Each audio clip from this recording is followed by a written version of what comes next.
Je vous invite Philippe Pradal. Philippe Pradal, vous êtes député des Alpes-Maritimes, actuellement co-rapporteur de la mission d'information sur la protection des données et l'IA générative à l'Assemblée nationale. J'appelle également sur la scène Isabelle Hilali et Christophe Liénard à nous rejoindre. Merci beaucoup. Philippe Pradal, vous êtes donc maire de Nice et député depuis 2022. Actuellement, la commission des lois de l'Assemblée nationale vous a confié une mission sur la protection des données et l'IA générative. Dans ce cadre, vous participez à de nombreuses auditions et les échanges de ce matin, j'espère, viennent déjà enrichir vos réflexions. Sans vous demander d'anticiper les résultats de cette nouvelle mission, peut-être si vous pouvez nous faire un point d'étape sur les enjeux éthiques et les enjeux pour les libertés publiques, par exemple, dans le cadre de cette problématique protection des données et IA générative. Monsieur le député, vous avez la parole. Merci. Merci beaucoup de l'invitation. Alors, je ne suis pas un expert de l'IA, ce qui est attesté par deux choses. La première, c'est que je ne vais pas employer de termes anglo-saxons. La deuxième, c'est que je porte une cravate. Donc, ce qui est une preuve. Et donc, comme mon propos, c'est pas qu'il y aura quelques redites, qu'il n'y aura que des redites, il sera bref, je ne devrais pas vous contraindre à venir me rappeler à l'ordre. Pourquoi réglementer ? Et je crois que c'est un premier sujet. Et effectivement, même si je ne suis pas là pour vous indiquer quelles seraient les conclusions de la mission d'information que je conduis avec Stéphane Rambaud, c'est vous dire quand même quelques pistes de réflexion. La première, c'est qu'au niveau du Parlement français, il n'y a aucune obsession de réglementation sur l'intelligence artificielle, tant nous mesurons que le niveau pertinent est le niveau européen, à minima. Et que donc venir rajouter une couche de réglementation française n'est aujourd'hui pas du tout dans les vues des deux co-rapporteurs de cette mission, et au-delà de ça, je pense assez globalement.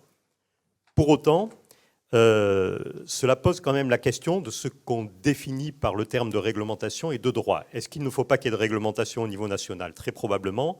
Est-ce qu'il faut qu'il n'y ait aucun droit ?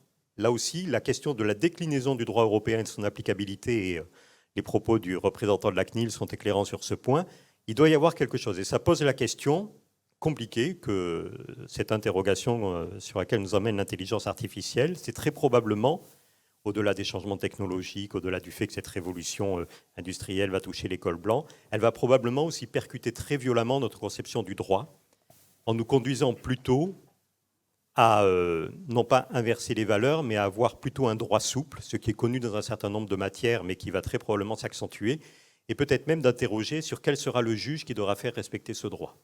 Et qu'il n'est pas certain que notre organisation actuelle du système judiciaire soit la mieux adaptée pour répondre à toutes les questions que posera l'intelligence artificielle. Il y a la question des autorités administratives indépendantes, il y a la question des pouvoirs éventuellement à donner, des pouvoirs de sanction, qui sont des pouvoirs de sanction quasi juridictionnels, mais qui interrogent. Donc très probablement le droit dur auquel nous sommes habitués, n'est-ce pas, maître, il est interrogé par l'intelligence artificielle, et pas uniquement par la vitesse de son implémentation, mais aussi par sa conception même et sa viscosité, pour ne pas dire sa grande liquidité.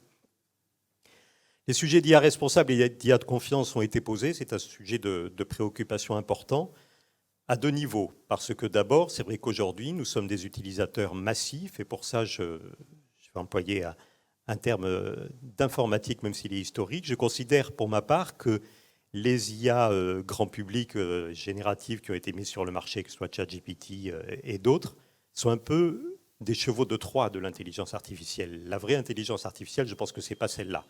Mais pour autant, on est en train d'acclimater. Alors, je ne vais pas dire qu'il y a un comportement de certaines personnes comme des dealers qui donnent d'abord des drogues douces pour nous faire monter sur autre chose, mais oui, je sais.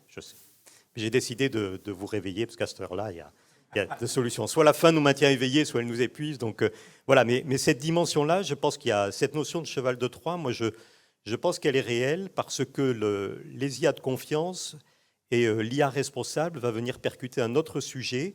C'est quand l'usager final va nous dire oui, mais moi j'ai ce dont j'ai besoin, et j'ai ce dont j'ai besoin gratuitement entre guillemets. Donc pourquoi vous voulez que j'ai quelque chose qui va moins bien marcher ?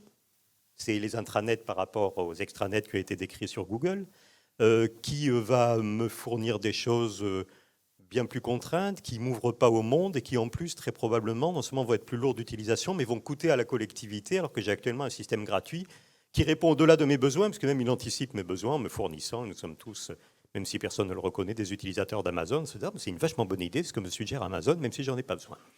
Donc on voit bien qu'on est dans un dispositif sur lequel je pense que l'acceptabilité, moi elle m'interroge dans l'autre champ, c'est plutôt l'acceptabilité des IA responsables qui m'interroge pour l'utilisateur final plutôt que son acceptabilité plus générale. Et c'est d'ailleurs attesté aujourd'hui par le fait que les grands experts et les déclarations de Sam Altman sont excessivement préoccupantes mais excessivement lucides, qui est de dire, voilà, moi qui sais comment ça marche, je vous déconseille de l'utiliser ou presque, j'ai aucune confiance dans comment ça marche. En revanche, l'utilisateur de base, lui, il est ravi. Et le fait que cette statistique est effrayante, que 70% des utilisateurs de ChatGPT dans les entreprises ne le communiquent pas à leur management est inquiétante à double point. D'abord, ça veut dire que, parce qu'il y a une vraie inquiétude sur la pérennité des emplois, en partie fantasmée, mais elle est réelle. Et d'autre part, ça signifie que c'est une utilisation complètement débridée et que nous sommes peut-être en train, joyeusement, de mettre des secrets industriels dans les prompts de ChatGPT sans que personne ne s'en soucie, sans qu'il y ait des règles de bonne conduite, etc.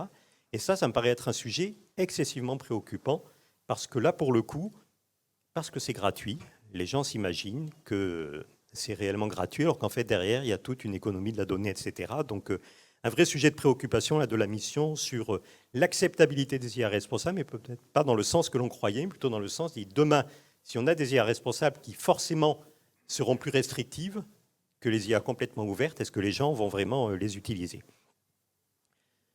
Autre question aussi qui nous a préoccupés dans le cadre de nos travaux et qui a été confirmée pratiquement à chacune des auditions, l'intelligence artificielle est avant tout un sujet de souveraineté. Si demain, nous pensons mieux d'utiliser des IA qui ont été créées par d'autres que nous, avec une autre conception du monde, un autre modèle des droits de l'homme, etc., allons-y, mais disons-le. Et disons à tout le monde, OK, en utilisant ces modèles-là, on va utiliser... Et sans forcément parler de biais, d'hallucination, etc., on va utiliser des systèmes qui portent une conception du monde qui n'est pas la nôtre. Or, nous avons du retard, c'est évident. Nous avons du retard dans une technologie à la fois disruptive et relativement récente, donc un retard qui n'est pas forcément irrattrapable, mais il faut s'y mettre. Et c'est un enjeu de souveraineté et de puissance.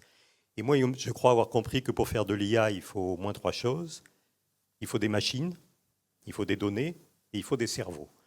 Je commencerai par la fin. Les cerveaux, en France, on les a, puisque même on nous les pique. Et que je pense qu'il y en a un certain nombre, et c'est de ça l'on regorge forcément, qui sont prêts à revenir en France, peut-être justement pour travailler sur de l'IA responsable, etc. Donc là, on a un vrai sujet. Les données, on les a et on les protège plutôt bien. Et on voit quand même la réussite du RGPD sur ça, qui était un peu moqué, mais qui finalement a réussi à aller peut-être au-delà de la seule sphère européenne comme étant un modèle de réglementation admissible.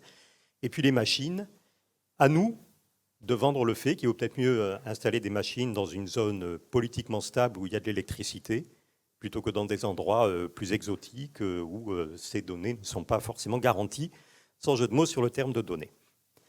La réglementation, parce que c'est un enjeu de souveraineté et de puissance, devrait être au service de l'innovation et de la création d'acteurs de rang mondial sur le territoire européen.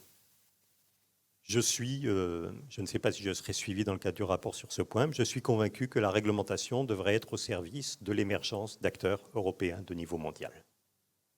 Il faudra à un moment donné entrer en conflit avec des gens qui vont nous expliquer qu'il faut surréglementer l'IA parce que c'est super dangereux et eux ils le savent parce qu'ils ont déjà tous les atouts. Et que donc c'est évident qu'il faut que personne d'autre y aille parce que c'est tellement dangereux. Il faudra à ce moment-là dire les choses et puis il faudra qu'il y ait un aspect d'acceptabilité là aussi, de dire aux gens peut-être que pendant 1 an, 2 ans, 3 ans, on n'aura pas le top du top, parce que le top du top, c'est vous faire les poches. Et je crois qu'il faut le dire, de le dire de façon aussi simple. Aussi, sur l'innovation, pas de frilosité. Tous les exemples qui ont été cités en matière de risque sur l'IA ont été cités par rapport à l'action de la sphère publique. On a parlé de ce que risquaient de faire les collectivités, on a parlé de ce qui pouvait arriver si la sphère publique utilisait l'IA. N'imaginons pas que la sphère publique est la seule à porter les risques d'utilisation dévoyée de l'IA. Je pense que la sphère privée le fait déjà avec beaucoup d'avance et de façon tellement agréable et tellement confortable pour nous tous utilisateurs qu'on trouve ça normal et qu'on a envie que ça continue. Voilà. Je pense que la méfiance ou la prudence que l'on a à l'égard de l'IA, elle doit être complètement généralisée. Je termine, madame. Et je suis... voilà. Mais on est bridé, vous savez, à l'Assemblée nationale, on nous coupe le micro. Et dernier point, je pense qu'il faut aller chercher très loin. Moi, je suis convaincu que la réglementation de l'IA, moi, j'y vois deux fondements qui seraient possibles et que j'essaye de ne pas perdre de vue et qu'on essaiera de faire avancer. Mais je vous dis là aussi, pas en faisant une loi, etc., mais plutôt en voyant comment on arrive à appliquer et décliner les choses.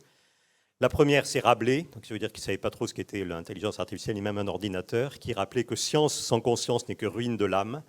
Je crois que c'est avant tout un problème de conscience, mais de toute la chaîne de valeur.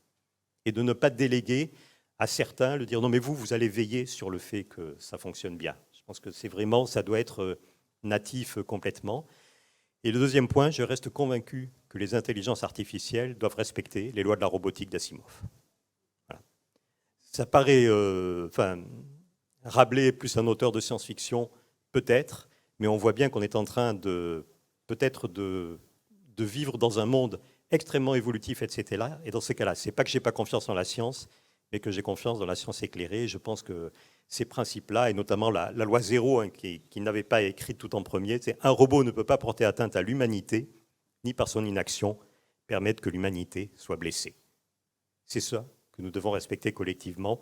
Et c'est pas en faisant des lois qu'on fera ça, c'est en faisant tout un environnement, et surtout en étant chacun d'entre nous des citoyens vigilants en matière d'usage de l'IA, et peut-être que la plus grande vigilance, ça sera la prophylaxie. C'est à un moment donné dire il y a des choses sur lesquelles je ne veux pas que l'IA se mêle de ma vie.